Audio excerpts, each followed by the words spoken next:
네, 사랑하는 성도 여러분, 우리가 부활절 예배를 하나님께 잘 드리고 부활의 주님을 우리가 만났습니다. 부활의 주님이 주시는 평강, 은혜, 능력으로 오늘도 힘있게 사시기 바랍니다. 자, 오늘 이제 시편 우리가 묵상하게 되는데요. 시편 90편 1절에 17절 말씀입니다. 주신 교훈을 우리 기도 제목으로 같이 나눕니다. 따라 하십니다. 인생의 한계와 연약함을 알게 하시고 변치 않고 영원하신 하나님을 붙잡고 살게 하소서. 아멘. 시편 90편은 매우 특별한 시편입니다. 왜냐하면 이 시편은 150편 중에 모세가 기록한 유일한 시편이기 때문에 그래요. 모세는 어떤 인생을 살았습니까? 애굽의 왕궁에서 40년을 최고의 교육, 최고의 환경에서 또 최고의 권력을 경험했죠. 그러나 하루아침에 도망자가 돼서 광야에서 40년 동안 양을 치는 초라한 목자로 살았습니다. 그리고 다시 하나님께 부름을 받아서 이스라엘 백성들을 이끌고 또 40년을 광야에서 살았어요. 참 파란만장한 인생이죠. 그래서 그는 인생의 모든 것을 다 경험했습니다. 성공도 경험했고 실패도 경험했습니다. 사람들의 배신도 겪었고 수많은 사람들이 광야에서 비참하게 죽는 것도 보았습니다. 그런 모세가 인생의 마지막에 우리에게 남기는 말이 무엇입니까? 어떻게 성공할 것인가? 어떻게 오래 살 것인가? 아니었습니다. 어떻게 지혜롭게 살 것인가? 어떻게 지혜롭게 살 것인가? 하루하루를 살아도 지혜롭게 사는 삶. 그것을 강조하고 있습니다. 사랑하는 여러분, 우리는 지금 지혜롭게 살고 있습니까? 시간은 흘러가는데 방향은 지금 점점 분명해집니까? 열심히는 살고 있는데 하나님 앞에서 의미 있게 살고 있느냐는 것입니다. 오늘 말씀을 통해 헛되이 흘려보내는 인생이 아니라 하나님 안에서 의미 있게 세워지는 인생, 영원토록 지혜롭게 살아가는 길을 붙잡기를 간절히 축복합니다. 자, 첫 번째로 지혜로운 인생을 살려면 가장 먼저 하나님이 누구신지를 올바로 알아야 합니다. 왜 그렇습니까? 지혜로운 인생의 출발은 내가 누구인가가 아니라 하나님이 누구이신지를 아는 데 있기 때문에 그렇습니다. 하나님이 누구신지를 알아야 인간이 누구인지를 알게 되고 내가 누구인지를 알게 된다는 말이죠. 자, 1절 2절 말씀입니다. 주여, 주는 대대에 우리의 거처가 되셨나이다. 산이 생기기 전 땅과 세계도 주께서 조성하시기 전 곧 영원부터 영원까지 주는 하나님이십니다. 우리가 있기 전에 하나님 계셨고 그 하나님은 영원하신 하나님이에요. 하나님을 모르면 우리의 존재도 모르는 거지요. 모세는 1절에서 이렇게 고백을 합니다. 주는 우리의 거처가 되셨나이다. 무슨 말입니까? 단순히 하나님이 우리와 함께 하신다는 말이 아닙니다. 광야에서 집 없이 떠돌던 백성에게 하나님은 우리의 집이 되어주신다. 영원한 집이 되어주신다. 집이 우리에게 얼마나 중요합니까? 다시 말해서 하나님은 우리의 중심이시고 생명이시고 삶의 기초시다라는 것입니다. 여러분, 세상은 변합니다. 환경도 변하고 건강도 변하고 관계도 변합니다. 그러나 하나님은 변하지 않습니다. 유일하게 변하지 않는 분. 그리고 하나님은 영원하십니다. 그래서 지혜로운 사람은 변하는 것에 인생을 걸지 않습니다. 변하지 않고 영원하신 하나님께 인생을 맡기는 것입니다. 여러분, 우리는 무엇을 붙들고 살아가고 있습니까? 변하는 것을 붙들고 살고 있습니까? 아니면 영원히 변하지 않는 하나님을 붙들고 살고 있습니까? 분명히 우리가 답변을 해야 되겠습니다. 환경이 흔들릴 때 같이 흔들리고 사람이 떠나가면 무너지고 환경이 바뀌면 불안해진다면 지금 우리는 영원하신 하나님을 붙잡고 사는 것은 아닌 것입니다. 다시 점검해야 합니다. 나는 어디에 뿌리를 내리고 있는가? 이제 세상에 기대어 사는 삶을 내려놓고 하나님을 나의 거처로 삼으십시오. 이 모세의 고백같이 주께서 나의 거처가 되셨나이다. 참 멋진 기도. 그렇죠? 지혜와 인생의 깊이가 담긴 기도 아닙니까? 주께서 나의 거처가 되게 해주십시오. 하나님을 가장 먼저 찾고 하나님 안에서 가장 깊이 머무는 그런 삶을 선택하시길 바랍니다. 그렇습니다. 하나님을 거처로 삼는 인생은 결코 무너지지 않습니다. 어떤 상황 속에서도 흔들리지 않는 평안을 누리게 됩니다. 그러므로 영원하신 하나님께 뿌리 내린 인생이 되게 하시고 어떤 환경 속에서도 흔들리지 않는 믿음을 주시도록 우리 같이 기도하시기를 바랍니다. 두 번째로는요, 하나님 앞에서 사람이 어떤 존재인지를 분명히 알아야 된다. 하나님 앞에서 사람을 볼 수 있어야 된다. 모세는 먼저 하나님이 누구이신지를 먼저 우리에게 알려줬죠. 이제 인간을 정직하게 바라봅니다. 중요한 것은 사람과 사람 사이에서가 아니라 하나님 앞에서 나를 보아야 한다는 거죠. 우리는 주로 사람 사이에서 우리를 보니까 비교하고 경쟁하고 그렇죠? 교만하고 사람 앞에서 잘 되면 인생이 잘 되는 것처럼 착각하지 않습니까? 자, 3절 우리 인생의 근본을 말씀하시죠? 같이 읽습니다. 시작. 주께서 사람을 티끌로 돌아가게 하시고 말씀하시기를 너희 인생들은 돌아가라 하셨사오니. 창조의 원리 아닙니까? 사람은 어떤 존재죠? 티끌입니다. 흙으로 왔다가 흙으로 돌아가는 존재다. 누가 정했습니까? 하나님이 정했죠. 여기서 돌아가라는 말은 돌아가다, 되돌아가다, 즉 죽는다는 거죠. 인간은 죽는다는 겁니다. 그런데 모세는 죽음을 단순한 자연 현상으로 말하지 않습니다. 인간은 죄로 인해서 죽는다는 거예요. 그래서 인간은 짧은 인생을 살다가 죽는 것입니다.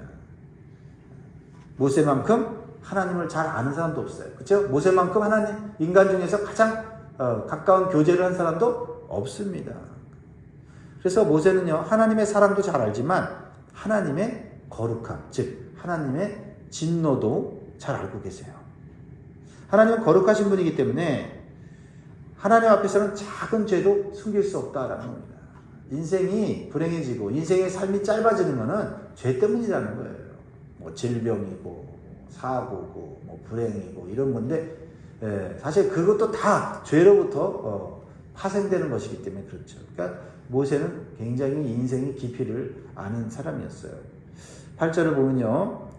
주께서 우리의 죄악을 주의 앞에 놓으시며 우리의 은밀한 죄를 주의 얼굴빛 가운데에 두셨사오니. 모세는 말합니다. 우리의 은밀한 죄까지 하나님의 빛 앞에 다 드러난다. 그래서 그 죄로 인해서 인생의 삶이 짧아지고 하나님의 진노를 받아서 멸망당한다라는 것을 분명하게 지금 말하고 있는 거예요. 사람이 보기에는 괜찮아 보일 수가 있습니다. 아, 저 사람 신앙도 있어 보이고 삶도 잘 살고 있구나. 그러나 하나님 앞에서는 숨길 수가 없습니다. 사람들은 때때로 자기 자신을 과대평가하며 살아갈 때가 많아요. 나는 괜찮다. 이 정도면 잘하고 있다. 그런데 오늘 시편은 한마디로 말합니다. 너는 사람이 아니라 하나님 앞에서 어떤 존재인지를 살펴봐라. 지혜로운 사람은 자신을 잘 포장하는 사람이 아닙니다. 자신의 한계와 죄를 알고 하나님을 붙드는 사람이에요. 혹시 지금 여러분 가운데 겉으로는 괜찮아 보이지만 마음속 깊은 곳에 아직 해결되지 않은 죄가 있습니까? 하나님 이미 알고 계십니다. 그것으로 인해서 우리의 인생이 짧아지고 우리 인생이 불행을 겪는 거예요. 그런 걸 숨기지 말고 하나님 앞에 나아가야 합니다. 회개는 부끄러운 것이 아니라 주 안에서 다시 사는 길입니다. 하나님 성도 여러분, 자신을 낮추는 사람에게 하나님은 은혜를 베푸십니다. 오늘도 겸손히 하나님 앞에서 정직하게 무릎을 꿇고 하루를 시작하시기 바랍니다. 그래서 하나님 빛 안에서 삶의 방향을 올바로 알고 영원한 삶을 살아가는 복된 인생이 되기를 간절히 바랍니다. 자, 우리가 지혜로운 삶을 살기 위해서 무엇을 알아야 됩니까? 사람이 얼마나 유한한 존재인지를 기억하고 살아야 된다. 유한하다. 한계가 있다. 이거를 알아야 된다는 거예요. 자, 우리가 너무나 참 잘 알고 인용하는 말씀이죠. 10절 아닙니까? 10절 같이 읽습니다. 시작. 우리의 연수가 70이요 강건하면 80이라도 그 연수의 자랑은 수고와 슬픔뿐이요 신속기간이 우리가 날아가나이다. 모세가 인생의 길이를 말하죠. 평균적인 길이를 말해요. 보통은 70까지 살고 강건하면 80이다. 뭐 꼭 숫자를 정확하게 얘기하는 건 아니죠. 우리의 인생은 생각보다 훨씬 빠르게 지나간다고 말합니다. 그래서 신속기간이 우리가 날아가나이다. 우리는 어느 순간 이런 생각이 들지 않습니까? 야, 벌써 이렇게 시간이 흘러갔나? 세월이 흘러갔나? 내가 어려서 나는 언제 어른이 되지 했는데 어느새 어른이 되었고 인생의 또 후반전을 살고 있지 않습니까? 어제 같은데 벌써 몇 년이 지나고 젊은 죄라는데 어느새 나는 나이가 많은 그런 인생의 성숙함에 이르러 가는 것을 보게 되죠. 그래서 모세는요 인생의 지혜를 구하는 기도를 합니다. 신속히 나간다. 순식간에 세월이 흘러가고 내가 인생을 어떻게 살았는가 이렇게 허무함에 빠질 수밖에 없다라는 거죠. 그래서 대부분의 사람들이 그 허물을 노려하지 않습니까? 자, 12절 보세요. 우리에게 우리 날 계수함을 가르치사 지혜로운 마음을 얻게 하소서. 지혜롭게 살아야 되는데 그것은 나를 계수하는 데 있다. 그렇죠? 나를 계수함을 하나님이 가르쳐 주셔야 된다. 이 가르쳐 달라는 말이 무슨 말이에요? 나이를 세게 해달라. 시간을 세게 해달라. 시간이 얼마나, 세월이 얼마나 빨리 지나가는지를 세게 해달라. 이 얘기보다 깊은 얘기예요. 내 인생이 유한하다는 것을 깨닫게 해달라. 영원하지 않다는 거죠. 하나님께서 오늘 나에게 살 수 있는 기회를 주셨을 뿐이다. 그러나 언젠가는 이 땅의 삶이 끝나는 날이 있다. 왜 이것이 중요하죠? 그래야 오늘을 함부로 살지 않기 때문에 그래요. 사람이 시간이 많다고 생각하면 사람은 미루고 게을러지고 중요한 것을 놓치죠. 그러나 살아갈 시간이 제한되어 있다는 것을 알면 우선순위가 바뀝니다. 그래서 지혜로운 인생은 오래 사는 인생이 아니라 오늘을 제대로 사는 인생입니다. 그리고 내 인생이라고 착각하고 내 마음대로 사는 것이 아니라 날마다 생명을 연장시켜 주시는 하나님의 뜻대로 살아야 하는 것입니다. 그것을 우리가 하루하루를 계수하는 거예요. 내 인생은 유한하지. 하나님 주신 생명이니 하나님 뜻대로 살아야지. 이거를 계수하라는 거예요. 그래서 이제는 시간을 소비하는 삶이 아니라 시간을 하나님께 드리는 삶으로 바꿔야 합니다. 하나님 없이 보내는 하루는 쌓여도 의미가 없는 것이 되어버리기 때문입니다. 말씀을 가까이 하고 기도를 미루지 말고 사랑을 표현하고 사명을 붙들고 사시기 바랍니다.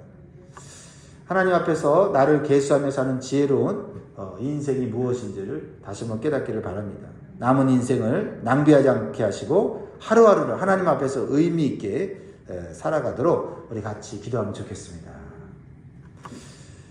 자, 이제 모세는 마지막에 결론을 내리죠. 결론은 뭐냐면 하나님의 인자와 은총을 구하며 살아야 인생이 만족과 기쁨을 누릴 수 있다라는 겁니다. 단순히 우리가 열심히 살고 업적을 이루고 성취를 이루고 목적을 이룬다고 해서 만족과 기쁨을 누리는 것이 아님을 인생의 통찰을 통해서 우리에게 말하고 있어요.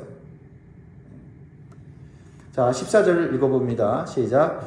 아침에 주의 인자하심이 우리를 만족하게 하사 우리를 일생 동안 즐겁고 기쁘게 하소서. 아침을 어떻게 보내야 되냐? 모세는 이렇게 기도하죠. 주의 인자하심으로 나를 만족하게 해주시오. 인자는 하나님의 변함없는 사랑, 언약적인 사랑이죠. 아침에 우리가 구해야 될 것, 욕심이 아니다는 거예요. 내 욕망을 채우려고 하는 것이 아니라 하나님의 사랑으로 나를 채워야 한다. 하나님의 사랑. 그래야 하루를 헛되게 보내지 않는다. 욕망에 이끌리지 않고, 그죠? 세상의 유혹에 흔들리지 않고, 세상의 유행과 흐름에 우리가 정신없이 살다가, 세월이 이렇게 빨리 흘렀나? 내가 뭘 위해 살았지? 이렇게 되는 거예요. 하나님의 사랑이 들어가면요. 그 사랑으로 우리는 의미 있는 삶을 살게 되는 거예요. 사람을 사랑하고 섬기고 내게 주신 하나님의 사명을 감당함으로 하나님을 기쁘시게 하는 삶을 살게 되는 것이죠. 사람이 무엇으로 만족합니까? 돈이 많으면 만족할 것 같지만 그렇지 않습니다. 성공하면 만족할 것 같지만 그렇지 않아요. 왜냐하면 돈이 많은 사람, 성공한 사람 인생을 보면 마지막이 불행해지는 경우가 너무나 많지 않습니까? 돈을 많이 얻으니 그 돈 가지고 어떻게 이 돈을 의미 있게 써야 될지 모르니 엄청난 범죄를 저지르고 쾌락과 타락에 빠지지 않습니까? 그래서 참 미국에서 뭐 요즘까지도 앱스타인이라고 하는 사람이 만든 파일로 인해서 정계, 재계 뭐 대단한 유명한 스타들이 이 성적인 그런 범죄에 연루돼 갖고 인생이 부끄러움을 당하지 않습니까? 사람의 마음은 하나님의 사랑으로만 채워져야 진정으로 올바른 방향으로 나아가게 된다라는 것을 보여주는 거예요. 그렇게 하나님의 인생을 창조하셨습니다. 근데 자꾸 사람들은 다른 곳에서 만족을 찾으려고 하죠. 더 많이 가지면 만족할 것 같고, 더 이루면 기쁠 것 같고, 상황이 바뀌면 괜찮아질 거라고 생각합니다. 그러나 이제 살다 보면, 또 다른 사람이 살고 인생을 마치는 걸 보면 우리는 알아요. 그것으로는 다 채워지지 않는구나. 그래서 우리는 방향을 바꿔야 됩니다. 세상을 향하던 마음을 하나님께로 돌려야 할 줄 믿습니다.